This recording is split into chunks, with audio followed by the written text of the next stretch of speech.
Oh, hello everyone. Welcome on board the Sketchcan Caravan, where you can learn to draw Goldilocks and the Three Bears, Part 4. Goldilocks smells porridge.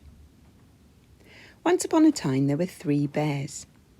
They lived in a cottage on the edge of a forest. It was morning and Daddy Bear had made some steaming hot porridge for breakfast.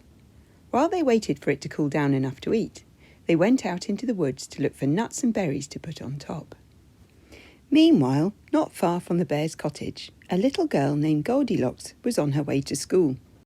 She had woken up so late she hadn't had time for breakfast. As she got near the cottage, the smell of freshly cooked porridge wafted through the trees. It was so delicious, she stopped in her tracks. It smelt so good, she forgot all about school and instead followed the smell right up to the bear's front door. In this chapter, we're going to draw Goldilocks sniffing the air. She can smell that delicious porridge. In my imagination, she's wearing a dress and long socks and blue shoes, but you can choose other things for her to wear if you like. She's called Goldilocks because she has long golden hair, so we need to make sure we draw that. Starting near the top of your page, draw a circle, one line that goes all the way around. 2 little lines for the neck, bleep, bleep, and a line across the top of her shoulders. Her dress looks like a trapezium. It has a short edge at the top and a longer edge at the bottom. So let's draw a sloping line down across the bottom of her dress, then slope back up to the other side. Just below her neck, draw a semicircle. This is the neckline of her dress. Then you can draw 2 long thin triangles on each side of her body for her arms.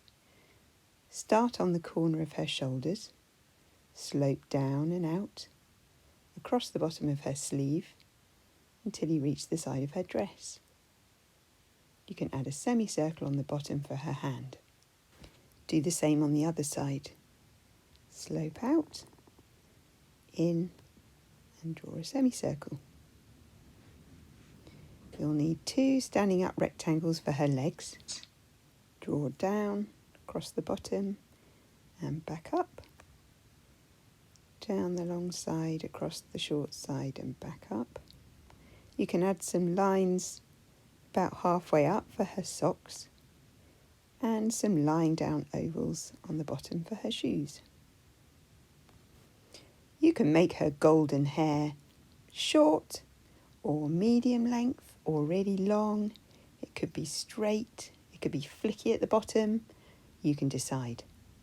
But you need to keep it the same for the whole story, and it must be golden. Otherwise she wouldn't be Goldilocks. You can colour this in a minute. But first, let's think about her face. In this part of the story, she is smelling the delicious smell. Her nose is quite high up her face. So let's draw a little line for her nose here. She's got her eyes closed to concentrate on the smell.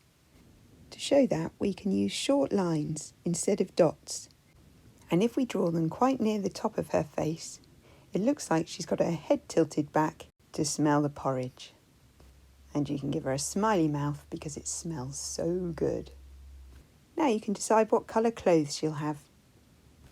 In other parts of the story, you might see Goldilocks from behind, from the side, sitting down, tasting the porridge, or even lying in a bed. Her body and face might change, but her clothes and hairstyle will stay the same. Now we know how to draw Goldilocks. Let's get back to the story. When Goldilocks reached the bear's cottage, she peered through the windows and saw the bowls of delicious porridge cooling down on the table. So she knocked on the door to ask if there was any spare. But there was no answer. She shouted, "Hello!"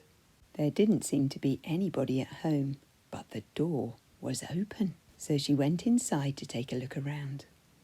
I wonder what will happen in part 5.